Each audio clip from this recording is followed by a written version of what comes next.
statement before we get going. So this meeting will come to order. My name is Bernie Pelletier, and I'm the chair of the West Hartford Clean Energy Commission. And I want to welcome you to this virtual June 22nd meeting of the Commission. Because in-person attendance at public meetings is likely to increase the risk of transmission of COVID-19, this meeting is being conducted in accordance with Governor Lamont's Executive Order number 7B, which permits municipalities to conduct meetings virtually. Commission members and some town staff are participating by WebEx, and members of the public can watch us on Comcast Channel 5 or Frontier TV Channel 6098 or on www.whctv.org. Because of the virtual format, there are some special rules and procedures that I need to cover before I begin. First, I ask all the participants to mute your devices when you are not speaking. If you wish to be recognized, please raise your hand and I will call on you. If you are participating via audio only, or I do not call on you and the debate is ending, then please unmute your phone and let me know so I can recognize you. Second, pursuant to Executive Order 7B, all speakers must state their name and title each time they speak. Third, because of the difficulty in tallying votes on a video conference, I'll require that votes be taken by a roll. We won't be voting today. Fourth, when it's time to hear from non-commission members, I will turn the meeting over to the moderator. That's Uraida. The moderator will announce the first three digits of a phone number, and the person who called in with that number may unmute his or her phone, restate his or her name, and deliver comments or questions. The moderator will proceed in this manner until all non-commissioned members who have called in have had an opportunity to speak. The moderator will then turn the meeting back over to me, and I will continue with the remaining agenda items. We'll repeat this process until we have unmuted every phone line. It's very important that you say your name each time you are prompted by the moderator. If the moderator unmutes a phone line and does not hear a voice after the prompt, that phone line will be removed from the conference. I'll now call the roll of the commissioners. Actually, let me add one point. Because there are so many meetings stacked up, we have a hard stop at 4:45. So I'd like to call on the commissioners to identify themselves. We have Catherine Diviney, who's the Secretary of the Commission. Present. We have James Capella, who is also on the Commission, and we have Joe Campanella, also on the Commission. Okay. Excuse me, Mr. Chair. Mr. Chair, this is Gina Verano, Deputy Corporation Counsel. How are you this evening? Very good, thank you. So I just want to check in on the roll. I didn't quite hear any other commission member. I heard Catherine Diviney state that she's present. And I see Joe waved his hand. I just need an audio on that. He needs to unmute himself and say that he's present. And then I didn't hear a response from any other commission member. So is there anybody else who you can call on to respond present as a member of the commission? Joe Campanella present. Joe Campanella is here. James Capella, can you unmute and announce that you're present?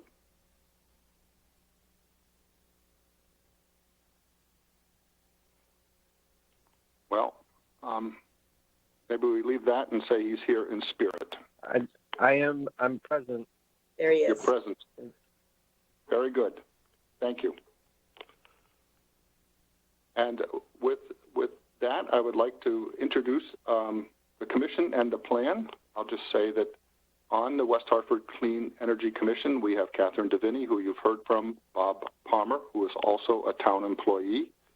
Not present tonight is Max DuBuisson. Joe Campanella is here, as you heard. David Mello is not here this evening. He's taking care of a sick relative. Chris Nelson is not here. James Capella is here, and myself, the chair, Bernard Pelletier. We have on the agenda that we were going to approve minutes, but unfortunately the COVID-19 virus has got the the minutes stuck in 50 Main Street, South Main Street, and we are all here, so we will skip right over that and begin the discussion of our plan. Before we start looking at slides, I want to give the group on the phone a little bit of background. In 2008, the West Hartford Town Council asked the then Clean Energy Task Force to develop a clean energy plan for the town. The Clean Energy Task Force is the predecessor to this group, which is a commission. The CETF, the Clean Energy Task Force, completed this plan in 2009, and the plan has only considered the town and schools in West Hartford, and thus did not include either residents or business. It has served us extraordinarily well, as demonstrated by West Hartford's ongoing progress towards energy efficiency and adoption, I should say, of clean energy. The town operations, for example, expect to use 100% renewable electricity by the end of this year. And I venture to say that that achievement would not have occurred without this plan that was put in place more than a decade ago. Since it is more than a decade ago, it's time to update this plan and build on the progress of the last decade. Some of the building is that we want to broaden the scope of the plan beyond the municipal sector. Catherine Diviney reminds us often that the municipal sector is about 5%. So if you want to think of West Hartford as a dollar, the municipal sector is a nickel. And so we continue to want to work on and improve that nickel, but we also want to broaden our scope to look at the other 95% of West Hartford. It's also worth pointing out that the town, I should say, has recently completed its plan of conservation and development, and the plan that we're talking about tonight, which is in draft form, is actually incorporated by reference in that document. So you'll see numerous reference in the new plan of conservation and development to the document that we're going to start looking at in a moment. One of the key points is that this is the beginning of a process. So we have work to do yet on the plan. We're not done, but we think it's, rather than wait until it's done, we think it's important that we start to get comment from the public and from members of the town council before we button everything up. And in 45 minutes or less, we are not going to even get all the way through reviewing the plan tonight. So one of the things we want to do on this call is lay out a time frame and a process for more public outreach and how to get the comments of the public and the town involved. Key points: this is an aspirational plan. So the Clean Energy Commission is not a legislative body. We don't have that power. It is consistent in broad strokes with the plan of the state. We have, as you'll see in a moment, an aspirational goal of 100% renewable power by 2050. One thing that has become crystal clear to us as we worked behind the scenes during this pandemic is that we can't think of clean energy in a vacuum. And so one of the things we'll call your attention to is our third slide, and how we just recognize that the pandemic and the systemic issues that we have in our society are things that we have to be cognizant of as we roll this plan out. And with that, Uriah, if you could project the PDF up, we can go through it very quickly. Bernie, can I mention one thing? This is Catherine Diviney, Energy Specialist for the town of West Hartford. Bernie's comments were amazing. I just wanted to add that the update of this energy plan, an energy plan is one of the actions under the Sustainable Connecticut program, an energy plan that addresses not only municipal operations, but the community as a whole for that. So that's another reason for updating this plan. Thanks.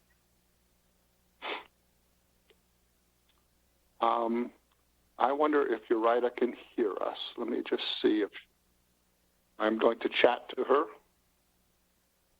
Ask her to, can you project presentation.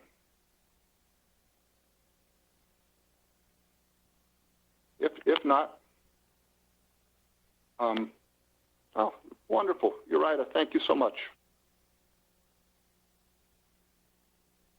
So aside from the wonderful pictures here, I call your attention to the lower right-hand side that this is a draft dated a couple days ago. Uriah, if you could go to the next slide. We have a very ambitious goal for our town, and we labored on how to put this succinctly, and I guess we've thought about every word that is in this sentence, and it's worth, therefore, reading. We aspire, that's not to say we legislate, we hope and will work for our entire community to use 100% clean and renewable power by 2050. So that's a powerful statement, and but we think we're a powerful town, so we're confident that we can do this. Uriah, the next slide is a new one to us, and this slide really arose because the finishing touches that you're going to see were put on in the midst of this pandemic, and then post all the civil unrest that we've had since George Floyd. And so we thought it was important to put something like this in the plan itself, not solely as an expression of sympathy and concern for our fellow human beings, but also to reflect the fact that even though energy and electricity and natural gas don't have feelings and don't have emotions, the people who use those services and need those services do have emotions and do fall prey to pandemics. So we are recognizing that the society in which we live is going to pose challenges to this plan, and we are going to embrace those challenges. So this is definitely a draft slide, but I think Catherine crafted some pretty elegant words there. And if I could just read the last paragraph. Disruption affords us an opportunity to recover and rebuild, not back to normal, but back to better, to choose a different path, a different energy path, a cleaner, greener, sustainable, and just path. And Catherine very modestly said, insert something like this, and I would say we won't have this conversation at this moment, but I think you pretty much nailed it, at least in my book, Catherine. If we could go forward a couple slides until we hit the colorful, well, we have some nice pictures of our mayor. We have an introduction to this plan. We have some background statistics. If I could stop you on this, actually, this is the perfect slide, if we would just stop here. To let you know that the approach that this plan takes is twofold. You can see the red bar, or the red blob, if you will. We've inserted an arrow that says reduce energy use. And then we've got an upward arrow in the green bucket that says increase clean energy or produce. So we like to say reduce and then produce. So that the way this plan is broadly structured is that we will focus on efficiency and also on procuring and installing and having access to clean energy alternatives. Reduce and then produce. Because we have 64,000 people in our town, we have to think of this in sectors. So we're going to think of the residential sector, and I'm now talking about how the plan itself is laid out. It's laid out by sector. The residential sector first, the commercial sector, so that would be businesses, industry, as well as the municipal sector lives within that commercial sector. Transportation is a world unto itself. And interestingly, we have about 47,000 vehicles in our town of 64,000. And no surprise to anyone, it is a major is a major consumer of energy and a major challenge for this plan. And finally, as we said, this is the produce side of things. How do we get this clean energy? And at the top of this discussion, I mentioned that we are not a legislative body. We don't have sticks. We don't even really have too many carrots. But we do have these three strategies that we're going to bring to bear on this process. First and foremost is education and outreach. Education, there are many, many opportunities that are available to our residents and businesses and everyone in town, in fact, that just go wanting, that people are just unaware of opportunities. And we work hard on the education and outreach side of things. Needless to say, and no surprise to any of you on the call, outreach is particularly difficult in this COVID-19 world. But between WebEx and Zoom and this newfangled invention called the Internet, we believe that we can continue, that it's actually important that we make progress on that outreach. But having educated and outreached, then we have to help people take steps to implement what we've discussed. So participation and adoption is a key. If I can, I'll refer to an example from 2013. There was a program called Solarize, and West Hartford was a round 3 participant in that program. It brought in a variety of resources to educate our populace on what solar energy was and how it could be beneficial to them. But then it became a question of how do we get people to adopt this? And some of the strategies were to have films and meetings. One of my favorites was to have what we called solar ambassadors, i.e. someone who had been an early adopter of solar and could talk to a newbie, such as I was at the time, and advise them on what it's like to have solar. So that's an example of how we can encourage participation.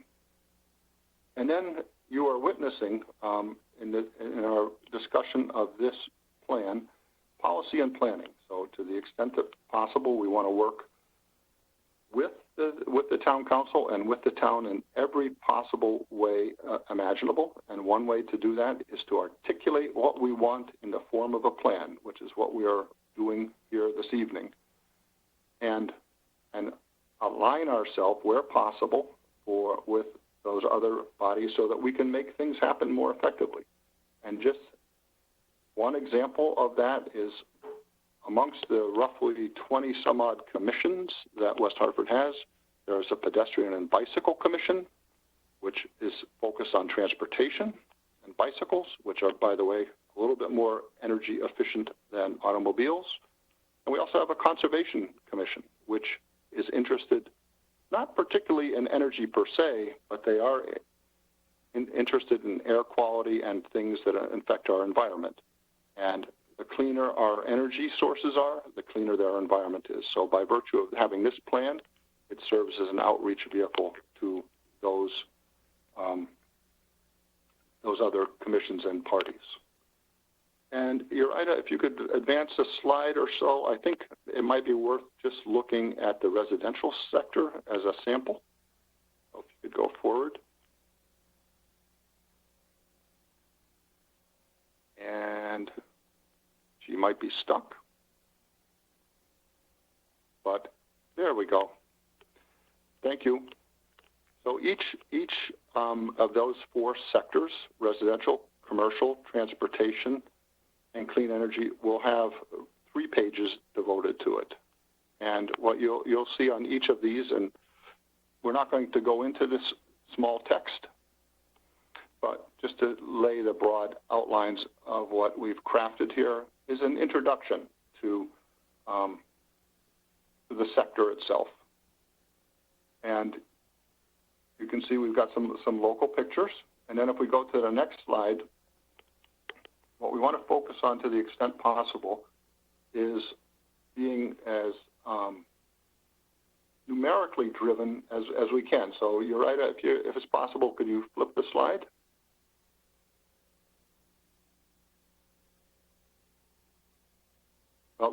go. Thank you. And so the next slide is going to go a little bit deeper, a little bit more analytical, and we'll talk about progress that we have. If you go back one slide, progress to date, our approach, and you'll see those three approaches that we talked about before: education and outreach, participation and adoption, policy planning. Talk about why this is good for every one of us, and then very specifically, we'll get into 2022, 2021 goals. I think we're a little bit hesitant to say we're going to do much in 2020, just given how this year is shaping up. So we've kicked it off to 2021 or 2022. And so you will see then on the next slide that we have some indicators. So we have residential indicators, which are how many of our residents have participated in programs that are available to our residents. And obviously that green line is a line that we want to go up. We can lay goals for ourselves. I am a big believer of a phrase that I think came from the inventor of the Kelvin temperature scale, Lord Kelvin, who said, if you can't measure it, you can't improve it. So to the extent possible, we are going to measure and use that as a winch to move our progress along. The next bar, I should say the next box over there is really a question for us on the commission. If you could, there you go. We talked how do we engage other aspects of the community on issues of environmental justice and equity. And one thing we've become aware of, especially in this pandemic, and I say we, it goes all the way up to the Attorney General, Scott Tong, the Public Utility Rating Authority, chaired by Marissa Gillette, DEEP, Department of Energy and Environmental Protection, that people are losing access to energy. So this is something, the thought behind this chart, which is a notional chart, this isn't actual numbers, is that we want to track, are we having more or less shutoffs? Are more of our, is more of the population getting energy assistance? So how do we track in some meaningful way our populace's access to energy? So, Uriah, if you want to just go to the next slide, you'll see that it's very much the same commercial. Then we talk about the next slide. We talk about goals and long-term. And I should have said before, we have immediate goals. So what are we going to do? What are you going to do for me lately? And then where do we think we're going to go long-term? And then on the next slide, you'll see some other measures that we have: commercial participation in programs. We have CPACE projects, which is a funding mechanism. And we think it's a useful thing to continue. Earlier on, I mentioned that the town of West Hartford is about 5% of our use, but it's a very important 5%. Actually, a phrase that was in currency when the original Clean Energy Task Force plan was put together was lead by example. And what that meant was that all the municipalities in Connecticut, 169 of them, were meant to make progress on clean energy, and they were to lead their community. So we think it's meaningful to really follow through with that and track and show how much energy the town is saving. And it's an impressive story. But to track it for use, but also to track it as an indicator and a piece of inspiration for the rest of the community. Uriah, if you could flip through to the clean, we'll skip right over transportation in the interest of time, not that it's unimportant. And there's clean energy. So the three sectors, residential, commercial, and transportation, are all about energy efficiency and cleaner modes of heating and cooling. Clean energy is about sourcing our energy, well, as much as we can locally. and as much of as we can cleanly. And so it's worth looking at those pictures. That's a Charter Oak Academy, that building that looks like the Millennium Falcon, and you can see it has solar on it. And people may not know this, but that entire building is actually heated by geothermal, which is to say there is no natural gas or oil on that site. You can see a picture of a house that has solar on it. I believe that we are about, out of our 18,000 single-family homes in West Hartford, about 700, close to 700, have solar at this point. You can see a lovely picture of a solar carport. I think that's at the Bank of America on Farmington Avenue. And what the others, that sort of map, which is kind of hard for anybody to see, is actually a project put out by Google. It used to be called Google Sunroof. I'm not sure it still is, but Google, using their incredible analytic powers, have essentially looked at every rooftop in West Hartford and sort of color-coded the potential for solar. So that's an example of where education, I don't know how many people realize the power of something like this to sort of motivate people. And I think 428. I guess I would stop there and say you have this is a wonderful. This is actually an enjoyable document to go through. It's well. I didn't write it, so I give credit to Catherine. It's for me anyway a pleasure to read. I would like to talk about how we are going to solicit input for this document. And so we have some action steps that we want to do internally. I know, for example, that Catherine wants to speak with the Department of Social Services and bring them on as an advisor/partner to see how we can be useful to each other in making sure our residents have access to clean energy. And I have, at least in my head, I haven't had a chance to speak with the commissioners, the thought that we could spend, we're almost to the end of June, but we could spend July and August and a good part of September at our Clean Energy Commission meetings and devote a piece of that. I guess my thought would be to devote a piece of each meeting to outreach. We also will have an email address that people can access and read it and provide comments.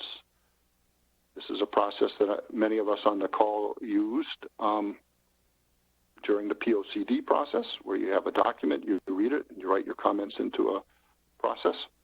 And my thought is that by mid-September, hopefully we would have accumulated feedback from as many people as we could, and we could bring that to bear on the plan. And then my hope would be to submit this to the town council for review and discussion, ideally for approval in October.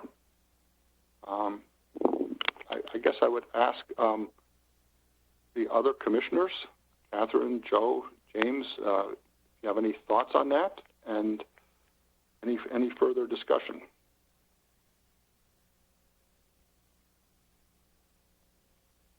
You can unmute yourself. Catherine, I think you're talking. Yeah. Can you hear me? Yeah, there you go. We can hear you now. This is Catherine Diviney, Energy Specialist for the town. So first of all, thank you, Bernie, for that great overview of the plan. But I don't want Bernie to sell himself short. He put a lot of time and energy into this plan too, especially the initial draft. So I can't take credit for it. We worked on it together. Anyway, I'm good with that timeline. I also think we might benefit here from having Gina and Ureta on this call because they might have some input into any formal steps or timelines or processes that we need for input on a document like this and getting it adopted by town council. But again, I think one of the things that we're looking to do is, distribute the plan kind of more organically, let it get out there and try and get feedback back on it through a variety of channels. So I think your timeline is good. Thank you very much. In addition to Gina Verano, who's our Deputy Corporation Counsel, and Uraida, I see Ben Wenograd is also on. He's a member of the Town Council.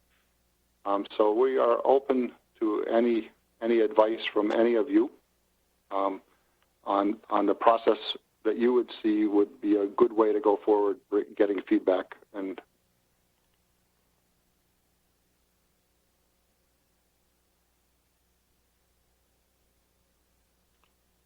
one thing I've learned in this COVID-19 is to not assume that silence is is agreement. So it might be that people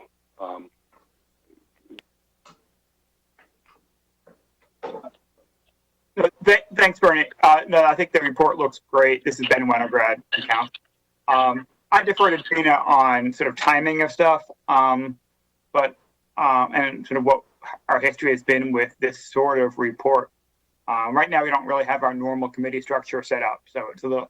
Part of it is just getting our bandwidth for getting things on the agenda of our two committees that we're really running right now, sort of except for emergencies. But we're pretty much relying on our two big meetings as opposed to the smaller committee ones. So once you're ready, we'll I'm sure we'll be able to get it discussed at. I'm not sure which committee actually, but one of our sort of two big committees. But I do want to thank everybody for it. Does look like a really great report and it's very exciting. Thank you.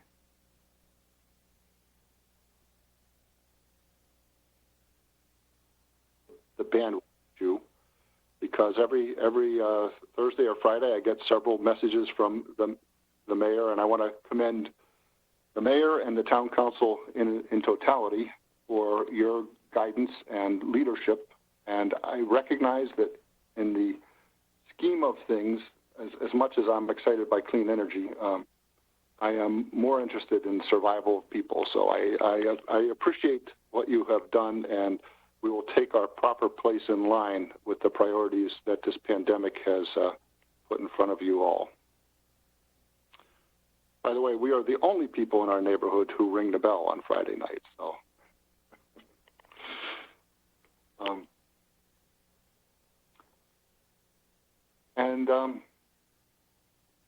unless Gina wants to make any comments, I would just open it up. I think we have a call-in number 860-232****.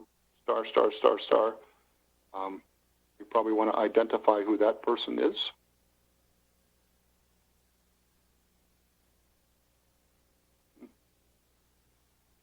Okay.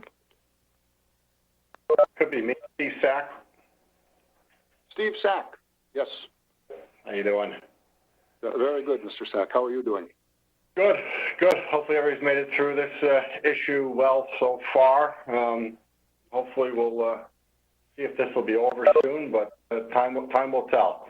A little crazy in West Hartford Center on weekend nights. A little too crowded for me, but I'm glad to see everybody out there supporting the businesses. I'm with you. I like them, but not enough to be put on a ventilator if need be, so we'll wait.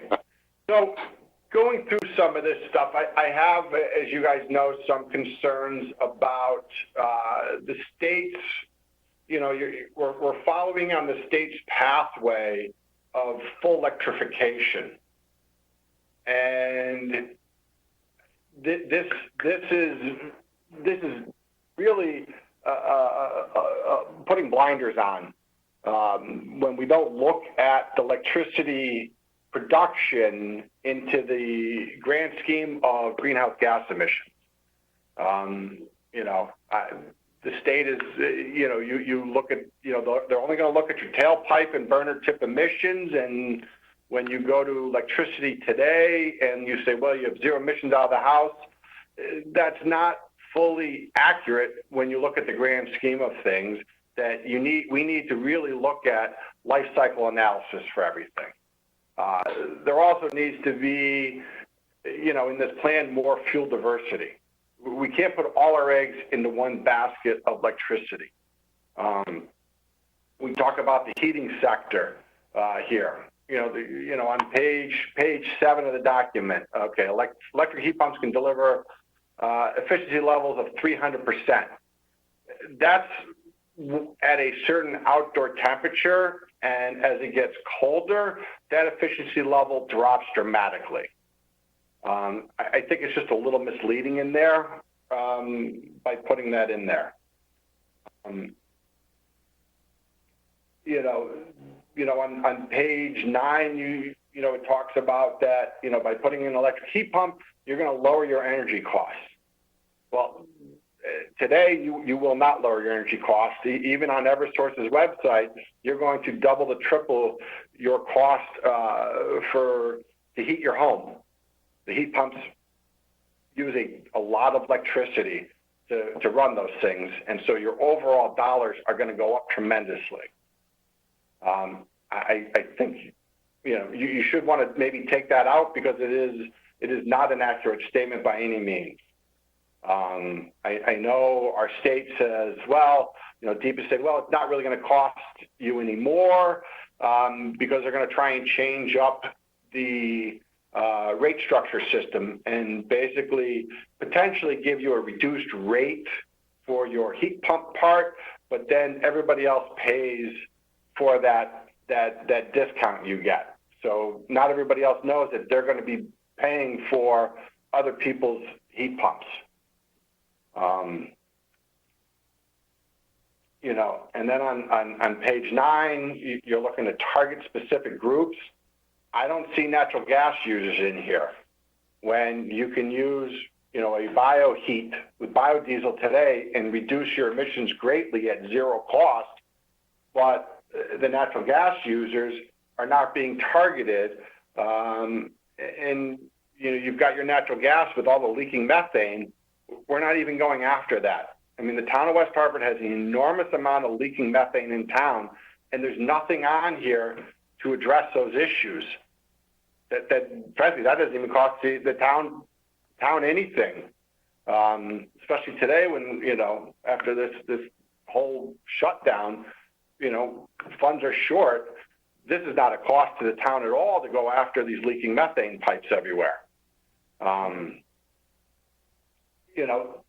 We're not addressing the whole switch to electricity. Again, you're putting the cart before the horse when we don't even have clean electricity. I've been looking at some reports I can send you from the BRAT group, who Deep just had in a big conference this week, and other reports they've done. They're talking peak demand going from 25,000 megawatts to over 60,000 megawatts in the wintertime, when your solar and wind produces the least amount of power. You're going to be backed up through other forms of electricity that are not going to be clean whatsoever. So Stephen, right now there is no plan for upgrading the entire grid system in ISO. There's no plan to get green electricity here. Some of these reports I'm reading, they need to accelerate 4 to 8 times the rate they're going now to be able to even achieve an 80% greenhouse gas reductions in electricity. So Stephen, they're not even on target. Can you hear me, Stephen? Stephen? Yes. I just want to say that we're aware of the comments and the perspective, and I would just ask you to take a look at I think it's slide 7, where we note that transition to clean energy will not happen overnight. It will involve a range of simpler short-term solutions, replacement of fossil fuels with green alternatives like biofuels, fuel cells, long-term solutions. And so we explicitly based on your the talks that you've given us over the months. Put that in there. We're also working at the state level on something called a renewable thermal technology, or I should say a renewable thermal portfolio standard, and biofuels are a part of that.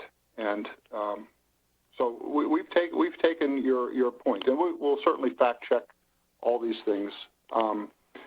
But I think we have a lot of your points, and I guess I would ask you to, in the interest of time, because we're down to the last 2 minutes here, if you want to write us those comments, that would be good. But I would also like to let you know that at least the early rounds that we got from you in February, I can't remember what year it was, we've baked into this. So we are definitely listening to you.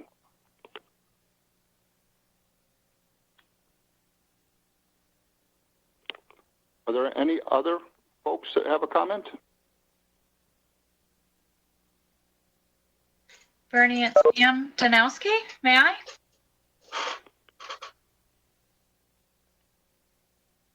Yep, we can hear you, I think. Okay, good. I just put a note in the chat, but see that not everyone's seeing the chat. I just wanted to say that this is really impressive, and I want to congratulate you and Catherine and the rest of the Clean Energy Commission. I think this is really forward thinking. I know there's a lot of work to be done, because once the report is just step one, all the work comes after. And as you said, it's going to take a number of years to achieve what we're aspiring. But in terms of climate change and the future and having a livable planet, I'm just really excited and happy and proud that our community is taking the lead and thinking about this. So thank you. Thank you very much. I'm going to ask Uriah, is it possible to capture the text so that we can keep track of these and get back to people? I think I have copied it, but I'm not 100% sure.